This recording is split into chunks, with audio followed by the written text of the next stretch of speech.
Okay, we're here looking at Module 6 of Switching, Routing and Wireless Essentials, which is Ether Channel. So we're going to look at describe how Ether Channel works. We'll look at how to configure Ether Channel, then we'll look at how to troubleshoot Ether Channel. So, operation. So there are scenarios in which more bandwidth or redundancy between devices is needed than what can be provided by a single link. Multiple links could be connected between devices to increase bandwidth. However, spanning tree protocol, which is enabled on layer 2 devices like Cisco switches by default, will block redundant links to prevent switching loops. A link aggregation technology is needed that allows redundant links between devices that will not be blocked by spanning tree protocol. That technology is known as Ether Channel. Ether Channel is a link aggregation technology that groups multiple physical Ethernet links together into a single logical link. It is used to provide fault tolerance, load sharing, increased bandwidth, and redundancy between switches, routers, and servers. Ether Channel technology makes it possible to combine the number of physical links between the switches to increase the overall speed of switch-to-switch communication. Okay, so Ether Channel was originally developed by Cisco as a LAN switch-to-switch technique for grouping several fast Ethernet or gigabit Ethernet ports into one logical channel. When an Ether channel is configured, the resulting virtual interface is called a port channel. The physical interfaces are bundled together into a port channel interface, as shown in the figure. So basically, the two individual links aren't actually treated as individual. They are one link, and so, of course, spanning tree won't have a problem with them. Okay, so the advantages are that most configuration tasks can be done on the Ether channel interface instead of on each individual port, ensuring configuration consistency throughout the links. Ether channel relies on the existing switch ports. There is no need to upgrade the link to a faster and more expensive connection to have more bandwidth. Load balancing takes place between the links that are part of the same Ether channel. Ether channel creates an aggregation that is seen as one logical link. When several Ether channel bundles exist between two switches, STP may block one of those bundles to prevent switching loops. When STP blocks one of the redundant links, it blocks the entire Ether channel. This blocks all the ports belonging to that Ether channel link. Where there is only one Ether channel link, all physical links in the Ether channel are active because STP only sees one logical link. Ether channel provides redundancy because the overall link is seen as one logical connection. Additionally, the loss of one physical link within the channel does not create a change in the topology. Just decreases the speed a bit. Okay, so there are some restrictions. So interface types cannot be mixed. So fast Ethernet and gigabit cannot be mixed. They all must be fast Ethernet or gigabit Ethernet or 10 gig or whatever it might be. Currently, each Ether channel consists of up to 8 compatibly configured Ethernet ports. Ether channel provides full duplex bandwidth up to 800 megabits for fast Ether channel, or 8 gigabits for gigabit Ether channel between one switch and another. Cisco Catalyst Layer 2 switches currently support up to 6 Ether channels. The individual Ether channel group member port configuration must be consistent on both devices. If the physical ports on one side are configured as trunks, the physical ports on the other must also be configured as trunks within the same native VLAN. Additionally, all ports on each Ether channel link must be configured as Layer 2 ports. Each Ether channel has a logical port channel interface. A configuration applied to the port channel interface affects all physical interfaces that are assigned to that port channel. Ether channels can be formed through negotiation using one of two protocols, so port aggregation protocol or link aggregation control protocol. These protocols allow ports with similar characteristics to form a channel through dynamic negotiation with adjoining switches. It is also possible to configure a static or unconditional Ether channel without the negotiation protocols. Okay, so PAgP is a Cisco proprietary protocol that aids in the automatic creation of Ether channel links. When an Ether channel link is configured using PAgP, the packets are sent between Ether channel capable ports to negotiate the forming of a channel. When PAgP identifies matched Ethernet links, it groups the links into an Ether channel. The Ether channel is then added to the spanning tree as a single port. When enabled, PAgP also manages the Ether channel. PAgP packets are sent every 30 seconds, and it checks for configuration consistency and manages link additions and failures between the two switches. It ensures that when Ether channel is created, all ports have the same type of configuration. In Ether channel, it is mandatory that all ports have the same speed, duplex setting, and VLAN information. Any port modification after the creation of the channel also changes all other channel ports. Okay, so how does it operate? So PAgP creates the Ether channel link by detecting the configuration of each side and ensuring that links are compatible so the Ether channel link can be enabled when needed. And so it works as follows. So if you set the mode to on, it actually stops negotiation and just manually puts it on. With desirable and auto, if you remember, what protocol were we talking about previously? Oh, dynamic trunking protocol. Basically, desirable wants the connection, while auto, it's as long as the other one wants it, it's all cool. And so basically, with the negotiation, if one or both of them are desirable, the link will go up. If both are auto, it will not happen. So this PAgP mode, so desirable mode places an interface in an active negotiating state in which the interface initiates negotiations with other interfaces by sending PAgP packets. In auto, this mode puts it in a passive mode in which the interface responds to PAgP packets that it receives, but does not initiate the negotiation. The modes must be compatible on each side. If one side is configured to be in auto mode, it is placed in a passive state, waiting for the other side to initiate the negotiation. If the other side is also set to auto, negotiation never starts and the Ether channel does not form. If all modes are disabled by using the no command, then Ether channel is disabled. The on mode manually places the interface in Ether channel without any negotiation. It works only if the other side is set to on. If the other side is set to negotiate parameters through PAgP, no Ether channel forms. Because the side that is set to on mode does not negotiate, no negotiation between the two switches means there is no checking to make sure that all the links are terminating on the other side or that there are PAgP compatible on the other side switch. Okay, so basically, if both have on, it'll work. If one end is on and the other one is in negotiate mode, it won't. Desirable on both ends, it will work. Desirable on one end and auto on the other, it will work. Auto and desirable will work. Two autos, it will not work. Okay, so LACP is an IEEE specification that allows several physical ports to be bundled to form a single logical channel. It allows a switch to negotiate an automatic bundle by sending LACP packets to the other switch. It performs a function similar to PAgP with Cisco Ether channel. Because it is an IEEE standard, it can be used to facilitate Ether channels in multi-vendor environments. On Cisco devices, both protocols are supported. So LACP provides the same negotiation benefits as PAgP and helps create the Ether channel link by detecting the configuration on each side and making sure that they are compatible so that the Ether channel can be enabled when needed. And so the modes are on, active, and passive. And so basically on is the same as what we did before. There's no exchange of packets. Active, of course, is equivalent to desirable. And so if both or one of the ports is active and the other end is passive, it will work. If both are passive, it will not turn on. Okay, so again, the table. Again, on only works if both ends are on.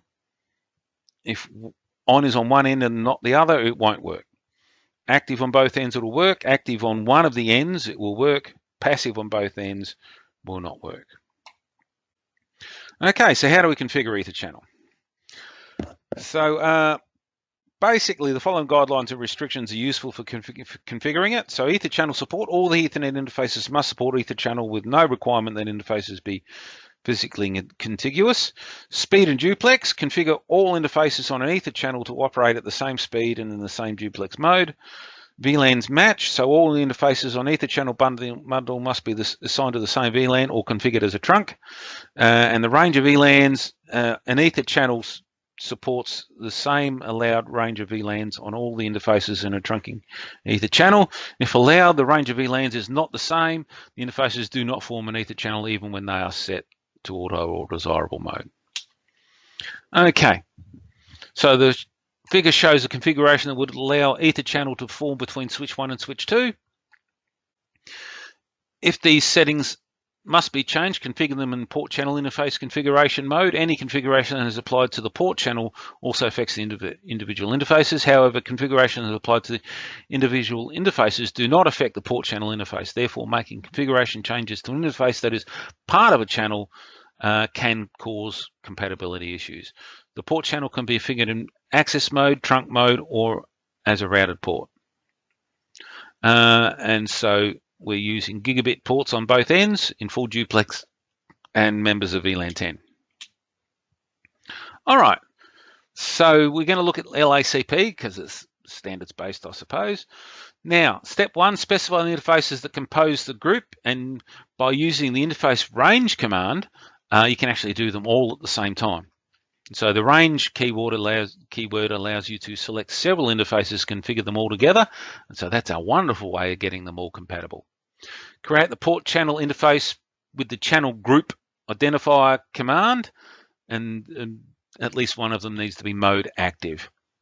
The identifier specifies a channel group number. The mode active, of course, is identified as the ether channel configuration. To change layer 2 settings on a port channel interface, enter port channel interface configuration mode by interface port channel and its number. In the example, S1 is configured with an LACP ether channel. The port channel is configured as a trunk interface with the allowed VLAN specified. So as you can see here, we've got the interface range of 01-2, so that's the first 2 fast Ethernets. They've put in the group channel mode, channel group 1 mode active, and so it's actively wishes to do it.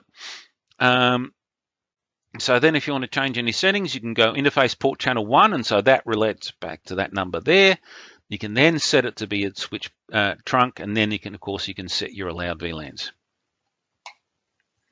Okay, so how do we verify and troubleshoot ether channel? So as always, when you configure devices on your network, you must verify your configuration. If there are problems, you will also need to be able to troubleshoot and fix them. There are a number of commands to verify an ether channel configuration. So you can do show interfaces port channel. You can do show ether channel summary. You can do show ether channel port channel and show interfaces ether channel. And so the port channel command displays the general status of the port channel. The summary displays one line information per port channel. Ether channel port channel command displays information about the specific port channel interface, and show interfaces can provide information about the role of the physical member interface of the ether channel. Okay, common issues.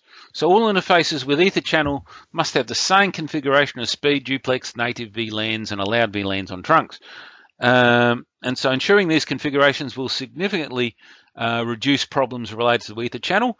Common ether channel issues include the following. So assigned ports are not the same VLAN, so they've got incompatible. Trunking was configured on some of the ports that make up the ether channel, but not all of them. It's not, so basically you probably should put all your ports back to default, so all members of VLAN 1, and that's it. And then just do your ether channel command, and then you can do everything else on the port channel interface. So if allowed ranges of VLANs are not the same, so again, this is all about your matching, and of course also you've got to make sure that you've got the right modes for your negotiation. So again, you need to have at least one active port. Okay, so in the figure interfaces F01 and 2 on the both switches are connected with an ether channel. However, the ether channel is not operational. So we look into it. So view ether channel summary information, and the output of the show command shows the ether channel is down, and so you can see in the D in brackets, which means down, of course. So that's port channel 1. So view port channel configuration in the show run, and so you can actually see fast Ethernet 01 and 02. The allowed trunk VLANs are the same by the looks of it. Switch port mode trunk, that's the same. Channel group 1 mode on. Okay, that's on one end. Now let's have a look at the other end. Now, of course, on here is where your problem is. on, you need to have on at the other end, but we've got desirable. This is trying to negotiate. On does not negotiate, so that's where your problem would be. And so is allowed VLANs and your mode trunk is all cool, but it's just your mode for PAgP. So you need to correct the misconfiguration. And so they've changed switch 1 to be desirable. And so that should fix it. So Ether channel and STP must interoperate. For this reason, the order in which the Ether channel related commands are entered is important, which is why you see interface port channel 1 removed and then re-added with the channel group command, as opposed to directly changed. If one tries to change the configuration directly, STP errors cause the associated ports to go into blocking or error disabled mode. Okay, so verify that it's working again. And so here we've got the status of P, which means bundled into a port channel, which is a good thing. And so SU here, capital S, is layer 2 and U in use. So that's all good as well. Okay, so we're up to the summary.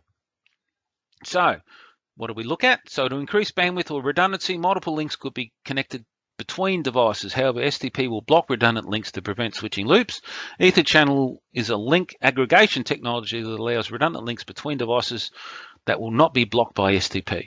So Ether channel groups multiple physical Ethernet links together into one single logical link. It provides fault tolerance, load sharing, and increased bandwidth and reduced redundancy between switches, routers, and servers.